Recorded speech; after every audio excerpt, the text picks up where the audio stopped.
अस्सलाम वालेकुम रहमतुल्लाहि व बरकातुहू। दोस्तों उम्मीद आप सब खैरियत से होंगे। अब दोस्तों के साथ कीनिया के हवाले से एक खबर शेयर करना चाहता हूँ कि कीनिया ने पाकिस्तानियों के लिए विजिट वीज़े देना बंद कर दिया है और ये वजह भी आप दोस्तों के साथ शेयर करूँगा। वीडियो आप पूरा देखते रहिए। देखिए दोस्तों, कीनिया ने फ़िलहाल पाकिस्तानियों के लिए विजिट वीज़े देना बंद कर दिया है। विजिट वीज़े वो नहीं दे रहे। जो लोग कीनिया जाके कीनिया के रास्ते सऊदी अरब आना चाहते थे उनके लिए अब कीनिया का रास्ता बंद हुआ। वजह क्या था दोस्तों कि कुछ दिनों से और मेरे जहन में आ रहा था कि खुदा न खास्ता ऐसा न हो कि ये लोग विजिट वीज़े बंद करें जैसे किर्गिस्तान ने बंद किया। क्या हुआ था दोस्तों कि वहाँ पर जितने भी पाकिस्तानी लोग थे, जितने भी पाकिस्तानी वहाँ थे, वो बाज़ारों में घूम रहे थे, कभी नाक कोरोना SOPs के ख्याल रख रहे थे, कभी इधर कभी उधर। तो गवर्नमेंट तो सब देखते हैं, उन पर नज़र है उन लोगों का।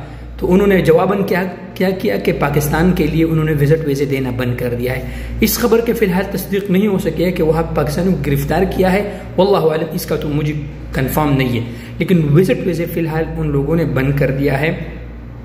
मैं आप लोगों से एक रिक्वेस्ट करता हूँ कि जब भी आप लोग दुबई आए, ओमान आए, तो खुदा के लिए यार आप कम से कम 10 दिन आप क्वारंटीन में रहे, 5 दिन आप चलो अगर थोड़ा सा बाहर निकलते तो ठीक है, वरना यार आप लोग आते हैं और फिर बाजारों में घूमते हैं, ये तो आप लोगों के लिए खतरा है ना। देखो वहाँ कीनिया एक सस्ता तरीन रास्ता था, वो भी बंद कर दिया गया है। तो इंशाल्लाह अल्लाह खैर करेगा। कोई फ्लाइट के हवाले से इंशाल्लाह अल्लाह पाक कोई ना कोई रास्ता निकालेगा इंशाल्लाह। लेकिन आप जहाँ भी हो इस वक्त, अगर दुबई में हो, ओमान में हो, तो प्लीज़ कोरोना SOPs के खिलाफ वर्जी मत करें।